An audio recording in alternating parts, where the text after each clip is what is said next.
arming,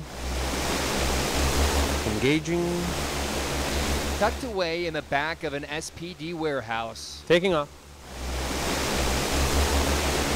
Launches one of the tiniest, most innovative crime-fighting weapons the department has ever used. We're extremely anxious to get this out. It's called the Dragon Flyer, and like a drone, the remote-controlled aircraft hovers overhead and collects intel for police. So we're going to fly it downrange and run a simple scenario of possibly someone who went downrange out of sight and see if we can locate a gun through the video. With a few clicks on the remote, the Dragon Flyer is able to navigate through a mock parking lot, and within seconds, its camera centers in on its target.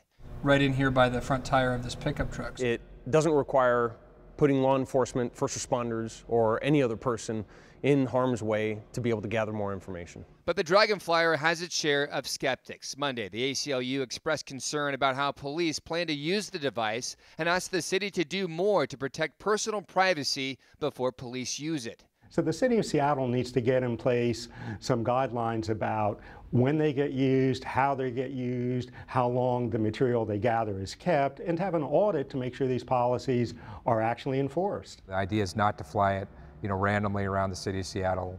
If it's not on a mission or it's not in training, it won't be flown. On top of being virtually silent, the Dragon Flyer weighs in at a whopping 53 ounces. It can coast 400 feet in the air, find suspects that are hiding, and even survey hard-to-reach areas, ultimately doing police work that in turn could save lives. In September, police say the technology could have prevented SWAT teams and hazmat crews from swarming a booby-trapped house in Rainier Valley.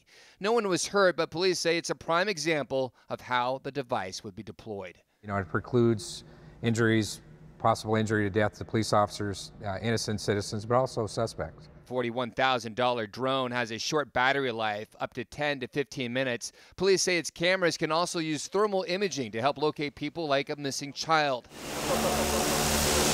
And while the FAA still has to sign off on the aircraft, the city says it's only a matter of time before it takes off for good.